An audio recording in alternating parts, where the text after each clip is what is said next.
intersection of 218 and 80, with the rivers like our own that seek for seas they never find. I'm Aaron McNally, and this is Curiosity Now. Motivation and purpose of that endeavor. Well, the way it came about as a practical matter is that in 2005, I had co-founded Blogging Heads TV, which was probably the first remote split-screen video site devoted to kind of politics and public affairs, so far as I know, in the country. It was a long time ago. It was so long ago that you couldn't do the conversations this way, where we actually see each other and we're doing broadband. It was complicated. You had to be talking on the phone, videoing yourself. It was a long story, so that became kind of a thing. And like for a while, we were featured in the New York Times, and but it wound up not working out as a commercial enterprise. So I put it on a nonprofit footing and started the Non-Zero Foundation to do that in 2011. And since then it's been getting some philanthropic support from foundations. But anyway, the Non-Zero in that case, the term non-zero seemed to encompass what we were up to with Blogging Heads, because dialogue can, in a number of senses, be non-zero sum. I mean, if you exchange ideas, in fact, the realm of information is an interestingly non-zero sum realm, because it often doesn't cost you anything to share information. So when you swap information with someone in conversation and they learn something and you learn something, that's win-win, because the cost of giving them the information was so low compared to the cost of receiving the information they gave.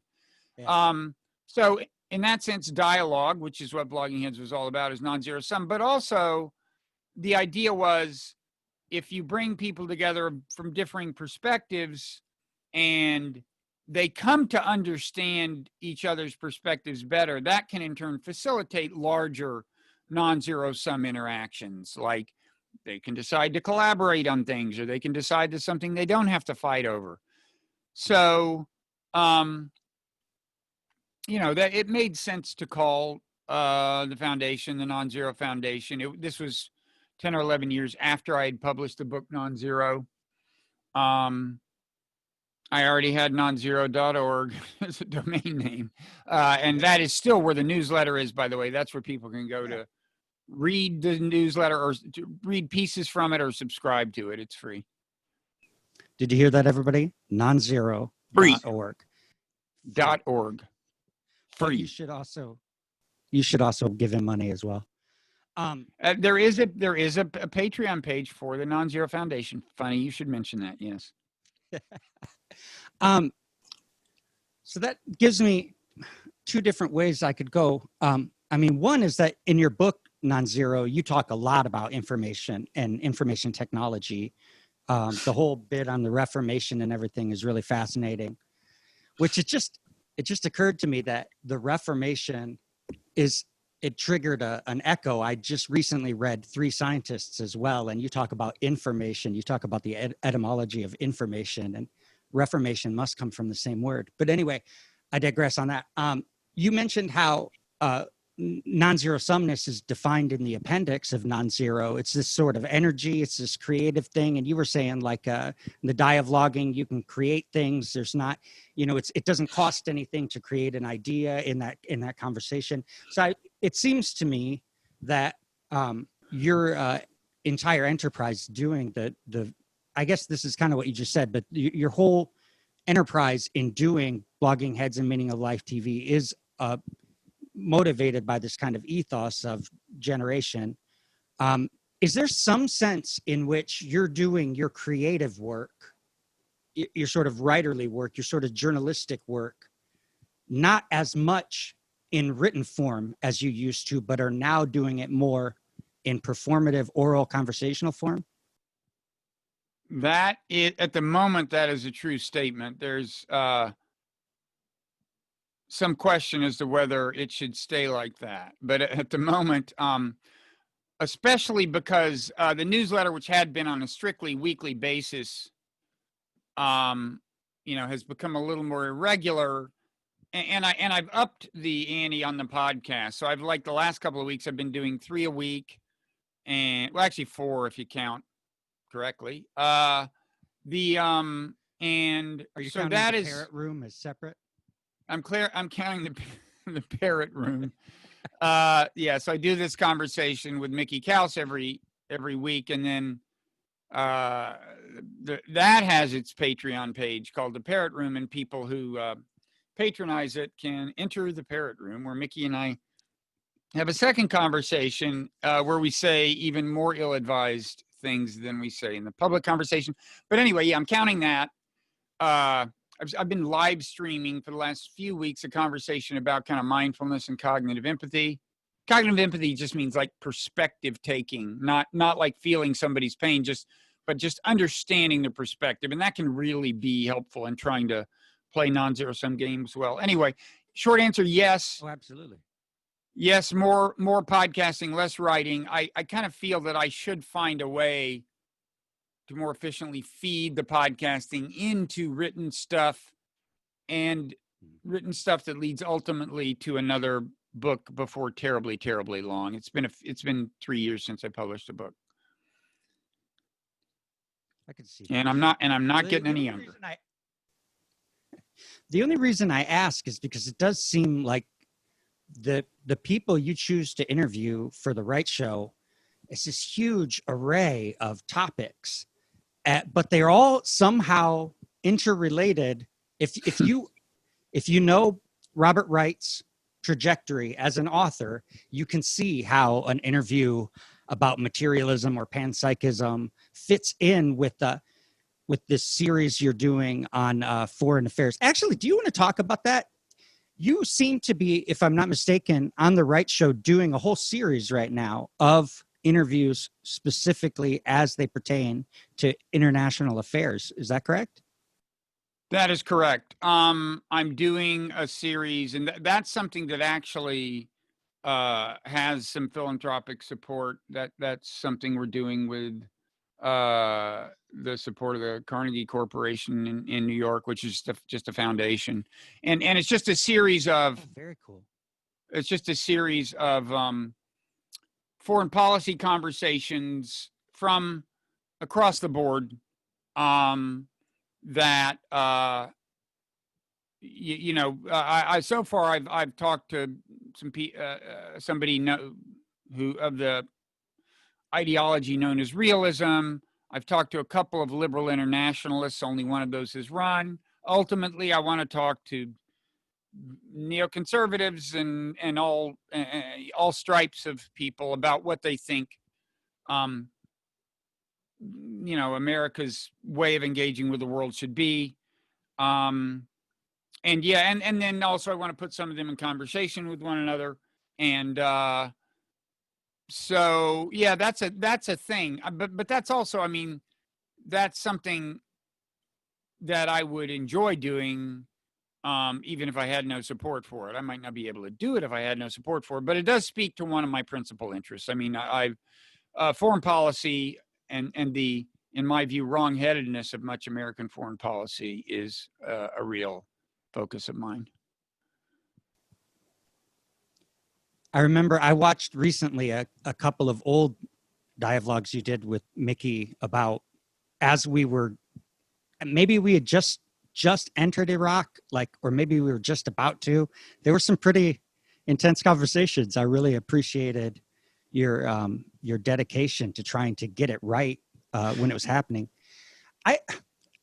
My head keeps splitting. I've got so many questions, but what I see you doing though with that foreign affairs thing, I mean, yes, you're interested in it. Yes, it's something that you're just drawn to do naturally, but certainly you also feel some kind of calling to get the information out there, because it does seem to me that a lot of people don't talk about international affairs in a very sophisticated, or like maybe I'm speaking from the bias of being from the Midwest, but it does seem like a lot of people aren't really aware of the complexity of the dynamics, and the fact that you're talking to all of these experts who all have specific perspectives and can contrast one of those. Certainly that's something that you think is of use to the culture at large. Yeah, although what I think most needs to be added to people's consciousness about foreign policy is really kind of simple. It is the thing I mentioned earlier, cognitive empathy. I just think if we could all get better at understanding the perspectives of foreign leaders and foreign populations and the relationship between the two, and the way, the opinion, grassroots opinion, informs the positions of foreign leaders and all that. If we could just get clearer on how they see the world, it would be a big advance, because it's funny. There's something about maybe not just America's national psychology. It's probably a common thing with national psychologies in general, but we tend to dichotomize. And, it's like right now we're in a process where China is moving in the public consciousness from being like, this okay country that like makes a lot of stuff we like, and they're different from us, but like it's okay, to being like mortal enemy, right? And I think, I think the way we're handling that, in some ways, we're making that worse, because we're doing things like some of the things Trump has done that make the average person in China like us less and like their own leaders more. And so we are making it a country that's more antagonistic toward us, and a country that's more authoritarian, because it is an authoritarian leadership that more and more has the support of its people, thanks in part to stuff we are doing. And I don't think, what I'm saying is all that hard to demonstrate. It's just that people don't think that way, and they don't. And so, the thing I would most like to add to the foreign policy conversation, if there was just one thing, it would be, don't accept the cartoon version of foreign leaders and what they're thinking, or foreign peoples and what they're thinking. Like a lot of people think, probably, well, China's a dictatorship and it's ruthlessly oppressing all of its people, and those people want liberation and we can help. Wrong. Most of those people actually like the leadership, in part because it has transformed the country over the last few decades from an impoverished nation into a somewhat prosperous global power. And unlike America, it has actually helped the lower half of the population economically relative to the upper half, even. The income inequality question is probably a little complicated, but it has dramatically raised this average standard of living in the lower half of the population. And so that's my China tangent. But the point, you were asking about the ways different parts of my worldview are related. That actually relates to my Buddhism book, because I think mindfulness meditation, by just calming the mind and making you more aware of kind of cognitive biases and stuff, and the way some of your feelings toward people and groups of people are warping your perceptions of them, can allow you to be better at understanding the actual perspective of other people. Like, I think if everyone meditated, I perhaps naively think it would be a better world. And that American foreign policy would probably actually be better, because it would just be harder to get the populace riled up in support of antagonism toward any given country. Yeah, I know one thing that meditation does for me is, you get that arisal of desire. Like, I want to go do something else other than meditate right now. Right. And you just allow that to be, and then continue to meditate. And you realize, oh, that's actually just a thought. It's just an idea. It's not actually, like, I don't have to live or die by those urges. I can just, be. And Yep. Yeah. But so what I was going to say, and that's important, and it applies to a lot of things. It's I mean, ultimately, according to kind of Buddhist psychology, that urge to not be meditating, to like get up and eat something or go check Twitter or whatever the urge is for, is really a generic universal urge that is often probably disserving you. And so and it's ultimately implicated in I mean, it's loosely speaking, you could say it's what Buddhists call tanha in the in the kind of original terminology, and which is just craving for things to be different than they are, craving to have something you don't have, or craving to not have something you do have, or whatever. And mindfulness helps you appreciate how many things are tanha related, like even just distractibility. Having trouble concentrating on your work is really just a series of urges arising to be doing something other than that, to be doing something more fun than work. Absolutely. And so, and when you're hating an enemy or something, you're kind of surrendering to tanha. There's like something that feels good about hating an enemy, and like indulging that is like an urge. I want to think about what an asshole that guy is some more. It's really feeling good. So yeah, that little lesson you're learning just by observing your desire not to be meditating is, in principle, applicable much more broadly. Yes. Yeah, that's really interesting. And certain types of therapy as well, like rational emotive and dialectical behavioral therapy, one of the things you do is question the assumptions that you make. So if I have this assumption about my enemy and I feel hatred automatically, you recognize, oh, I'm having this emotion because of something that I'm thinking. And then you can question the logic of what you're thinking, but you can't do any of that if you can't be mindful. And it helps. So meditation, yeah, it's an incredible skill to learn. So an aspect of that, this is related. I mean, one of the things I was thinking about is one of the things that your newsletter makes your newsletter so important in today's media landscape is because there are two phenomena that seem particularly problematic to me with respect to like what you were describing about like the reasons we go to war because we think that we're doing something defensive and things of this nature. We automatically assume people are enemies or we make them into enemies. There are two things that I noticed that are particularly problematic. One is that in the popular media, they tend to talk about nations as though they're like personae, like as though they're like individual people, like Russia. There was a headline in a very prominent national newspaper this morning. Russia feels this way about something Trump did. And I'm like, well, Russia, what are you talking about? So that's one thing. They sort of personalize and make these like people or personae out of nations, which is problematic. And the other thing I see people do is, I lost my train of thought. The other thing I noticed people do is that, in politics, one of the number one ways, and you mentioned this in Non-Zero as well, one of the number one ways that political parties inspire people to get out to the ballot is that they convince them that there's a threat, that there's something at risk, that if they don't show up, something bad is going to happen.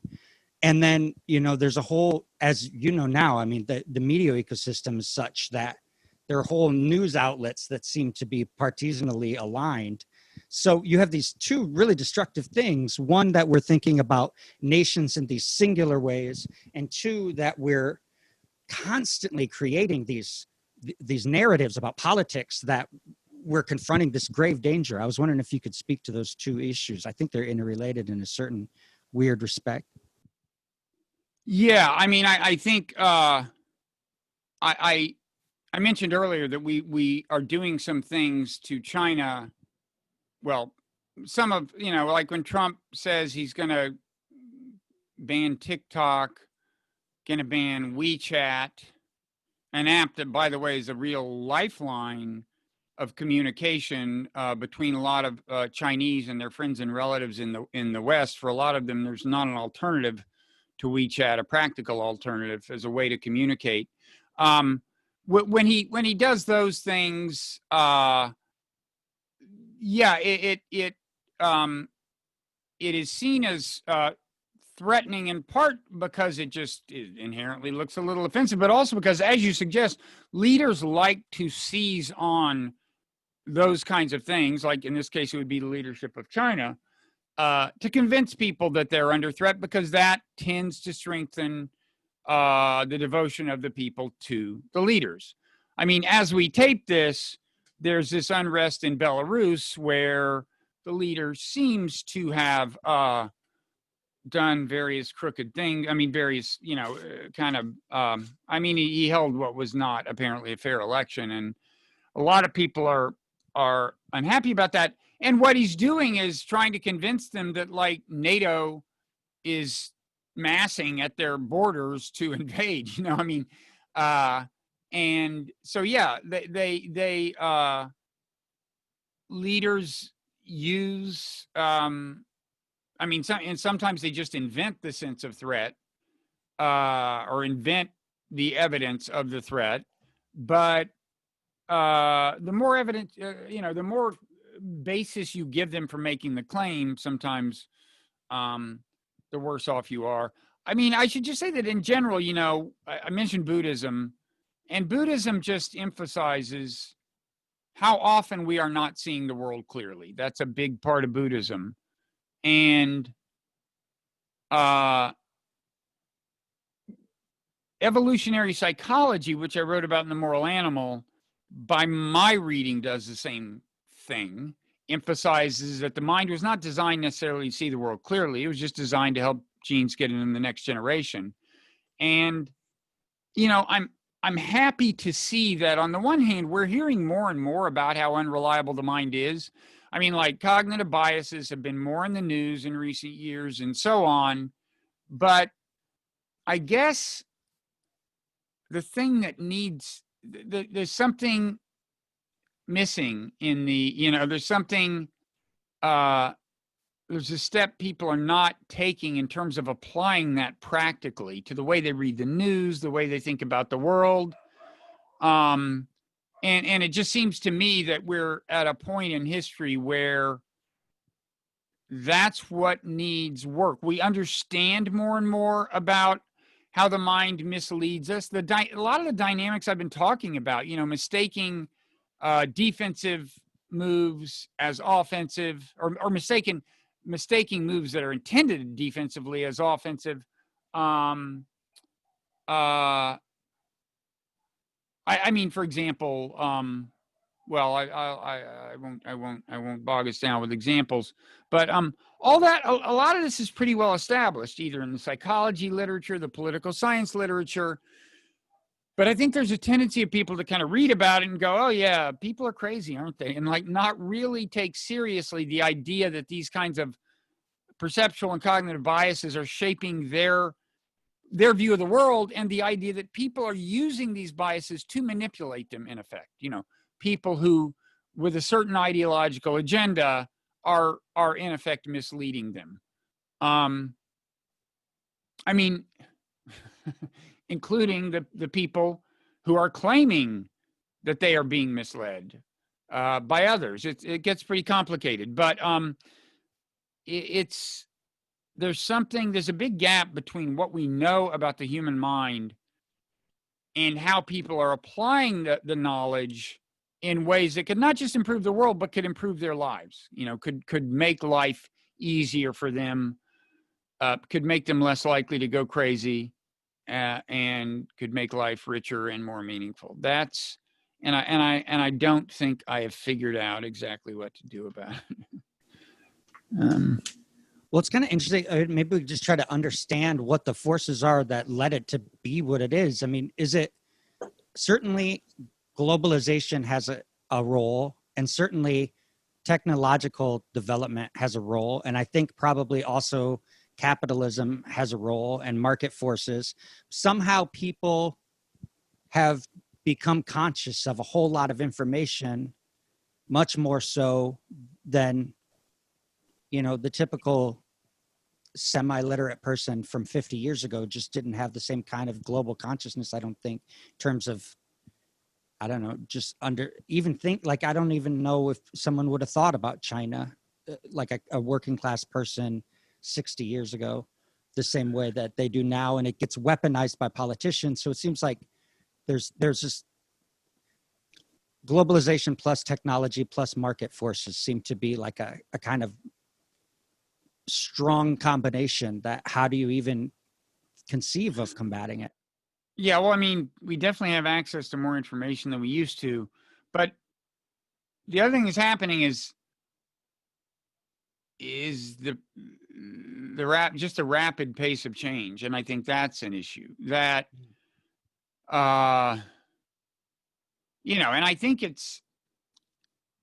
you could make the case. It's hard to kind of quantify rate of technological change, but you could make the case that basically the rate of technological change has been getting faster and faster and faster for literally a couple of million years. Sure. I mean, it's like you go back and they invented one kind of stone axe, and then that's the state of the art for like 200,000 years or something. And then they invented another one, and then you just follow the graph over time, and it seems like it gets steeper and steeper, and things are changing faster and faster. And you know, there are people who think that that's like good news, like the singularity crowd. They for reasons I totally fail to comprehend. They think that you always bring up bioweapons. I mean, like, why is nobody talking about the threat? Well, yeah, I mean, yeah, new threats that may become devastating before we figure out how to head them off. Bioweapons are a very challenging thing to control because, you know, within 3 miles of me, there are laboratories that if I knew what I was doing, you know, if I were a graduate student or a postdoc or something and had access to them, I could be making horrible things. And those labs exist in a lot of places. And yeah, that's a challenge. But also, I mean, when I first started just now talking about the rate of change, I was thinking more about what you were talking about in the realm of information, like social media have completely transformed the dynamics of social communication and political communication, and permitted whole new ways of manipulating people, and also just whole new ways that the companies providing the social media services, in the course of just maximizing their profits, bring out the worst in people. And you know, we've already been through, I mean, it's like every 4 years, the landscape has changed sufficiently that even if we optimally applied the lessons we learned in the last election about how social media could be used to manipulate people, that wouldn't be enough because the landscape is changing so fast. And leave elections aside, social media are just, you know, this has been much discussed, but permitting the creation of various kinds of tribes with kind of self-reinforcing perceptual fields, including some that just seem flat out crazy, like these QAnon people. You know, it's like there's even, you know, people who are convinced that they're being like manipulated remotely. Like that's always been a kind of disorder, right? Like I'm getting signals through my fillings or something, and it's space aliens trying to whatever. But now those people actually organize. I mean, this is different from QAnon, but there are groups of those people who reinforce each other's conviction that they're right. And so, and all this is new, and we're just figuring it out. And I just don't see signs that we're doing a good job of grappling with it. And I don't know what to do. I'm trying to do things, but it's very it's challenging. Well, I think one thing that you said, you know, the fact that you're talking to all these people about different perspectives on international affairs is really great. Just to hear different perspectives. I know you made a comment in passing on a dialogue where you said, you know, you were talking about the general or somebody had written that editorial for the New York Times that ended up getting that editor to resign. He had, that was written by a senator, I think, Tom Cotton. Senator, that's right. Yeah. And you said, just in passing, you said, well, you had mentioned, that at one point in time would have been a perfectly acceptable piece to publish in the editorial pages of the New York Times. And you just mentioned in passing that they were headed straight for a very boring opinion section. And there's really something to that. It's like tediously, if you're intellectually inclined, it is tediously boring to not hear people disagree. And I wonder if that can't hopefully be a tool. Like maybe at some point people will just get bored hearing their own viewpoint and will crave contrast, possibly. Or if it could be marketed in a way that this is exciting and this is more, desirable, the conflict or whatever. Yeah, I mean, I think the challenge to that is that right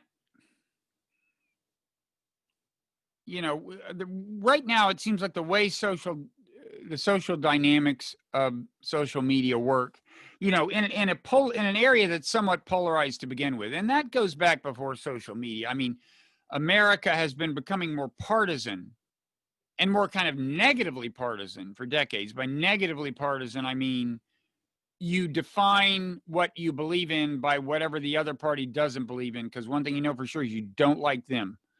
And that's been that goes back before social media. But when social media entered the scene that was already somewhat polarized, and especially with kind of Trump coming along to galvanize the polarization, if that's a metaphor that makes any sense, you saw this dynamic where the people whose status on Twitter rises, at least if status is measured by number of followers, are people who do the best job of demonizing the other side, in effect. It's like there was already so much antagonism between like the Trumpists and the anti-Trumpists that if you just reinforce people's view that the other side is horrible, you'll get like tons of Twitter followers. You just tweet that kind of stuff and you will be beloved.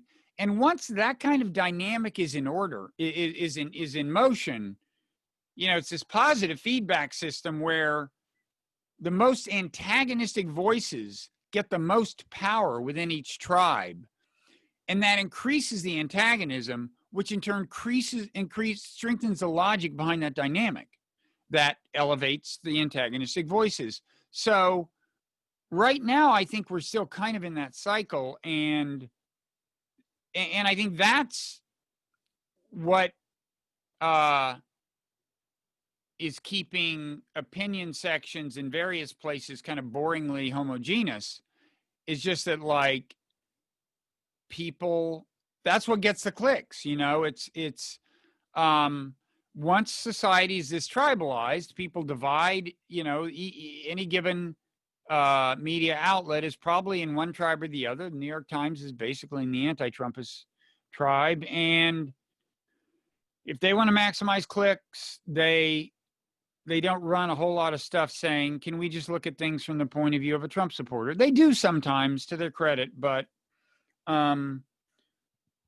they don't do it much. So it could happen that eventually things will get so boringly predictable. But it's like when there's an actual civil war, and they say like, when will this end? Some country, and on some other continents having an actual civil war, and they say, when will this end? And they say, well, usually these things end, if one side doesn't beat the other, it's once both sides are just too exhausted to carry on.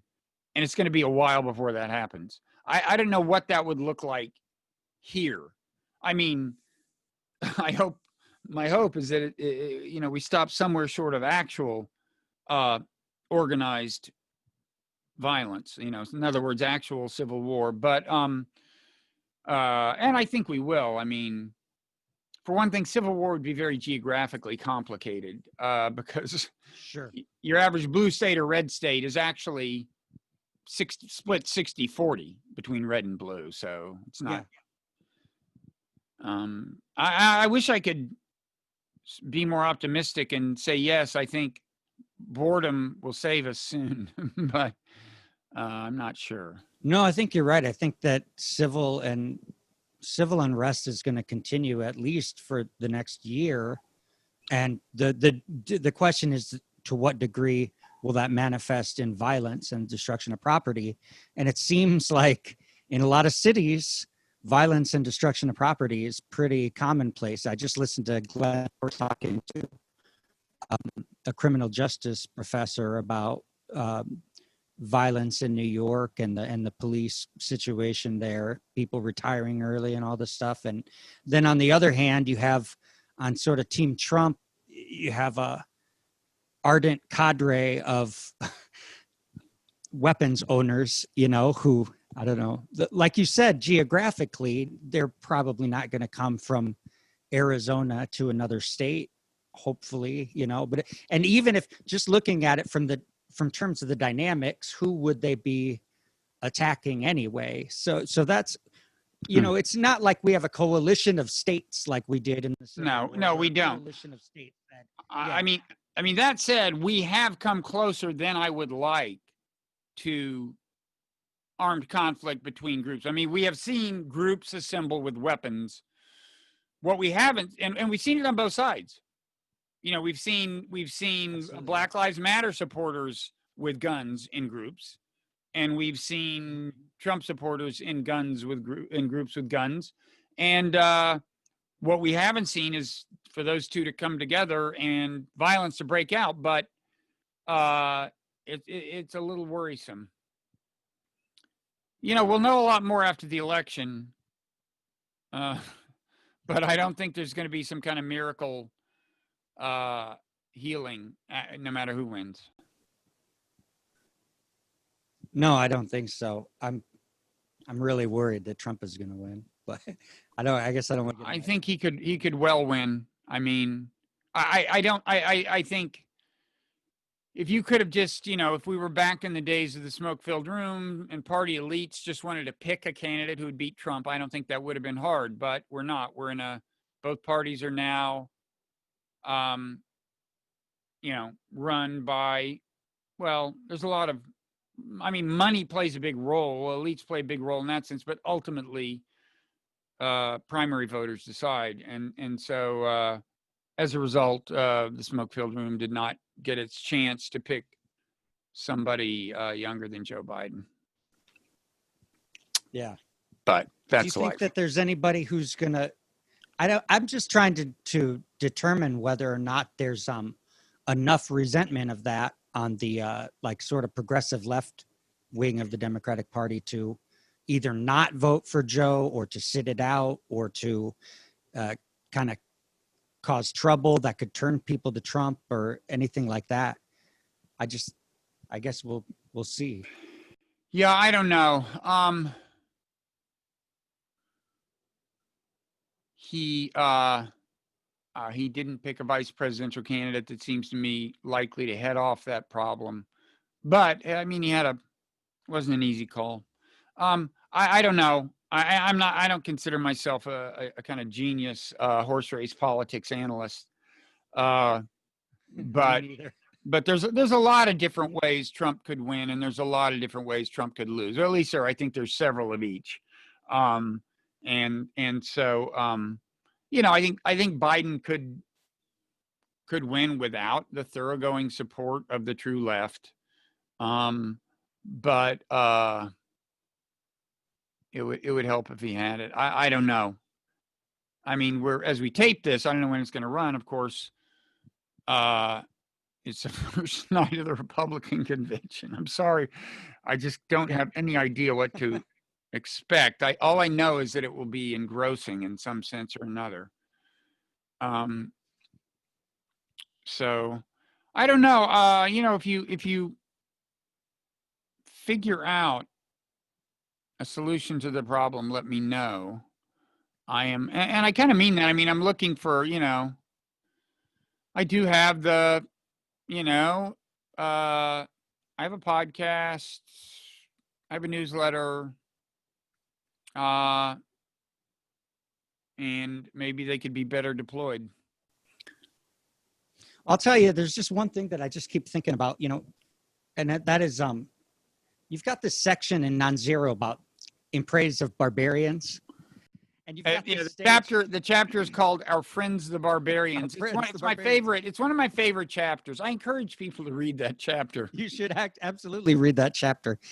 There's this one part where you say, you're talking about so and so wrote that book about how the Irish saved civilization and how supposedly Western civilization was saved by these monks who had transcribed Greco-Roman literature. And you said something like, you said, keep your eye on the memes. You said, it's not about Demosthenes or whatever, but it's about the ideas and how they get passed on into the next generation. Right. And it seems like, I guess on a hopeful note, I think that we're poised in a way that we've never been poised before to get memes into the cultural discourse a lot faster than they've ever been deployable before. But whether or not you can get memes that are going to catch on, that's the question. No, that's what consumes a certain amount of my my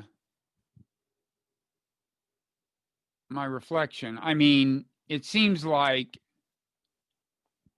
like right now I don't have a big platform. I just have these little things I've started myself. I kind of don't, I don't spend my, I used to like write for the New York Times op-ed page and stuff, but I'm not doing that now. And that's partly just the normal progression of a life cycle. Like I'm older now. It's less important to me now to do that. I'm less on the wavelength of the woke people doing the editing, or not. It's not even the wokeness of it. It's just the young. Anyway, for whatever reason, I'm not.